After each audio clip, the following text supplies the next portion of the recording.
Hey moms, are your teenagers' mood swings stressing you out?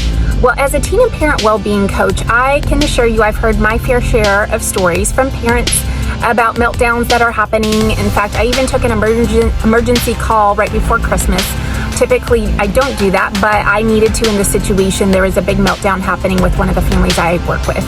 And I have my own 4 kids, so I'm just dealing with this left and right. So this is why I've come up with lots of tips and tools on how to help people in this situation. And the very first one is to help yourself. Yes, that's the put your oxygen mask on first, which means you need to get yourself in your own regulated state. So a lot of times there's not time to actually do that. Like if your kid jumps in the car when you're picking them up from school and they just start freaking out about something, there's really nowhere to go. There's nowhere to run and hide. You just have to deal with it. So I just encourage you to just slow down and take several deep breaths as you can. And even if you are feeling triggered, just try to remain as calm as possible. So then dealing with them, I have 3 steps that are super simple. And even if you just do one of these, it can probably help the situation. So I just call it touch, ask, listen. So the first one is some physical touch. You know, sometimes rubbing their arm or their back or giving them a hug if you can just kind of get their nervous system a little bit more regulated. It stimulates the vagus nerve when they take some breaths. And there's a study actually out of UC Berkeley done on some NBA basketball players.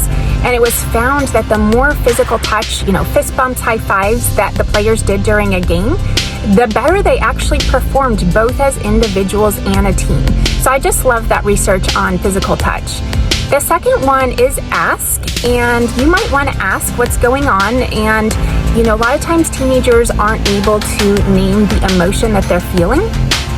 And so you might need to help them with this step. And, you might say, hey, you sound really stressed right now. Or are you feeling overwhelmed? Or, wow, you must be really bummed out about that. And kind of just give them some vocabulary to deal with.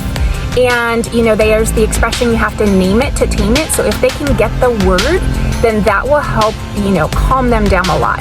And then the last one is just listen, which is empathetic or reflective listening. So this is not a time to solve their problem. You're not trying to fix anything. You just really want them to feel heard. So you just simply repeat back the things that they're saying, not word for word. You're not a parrot, but just try to let them know that you're listening and that they feel seen and heard and safe. So if you like this video, share it with a friend, tag somebody, and make sure you're following me.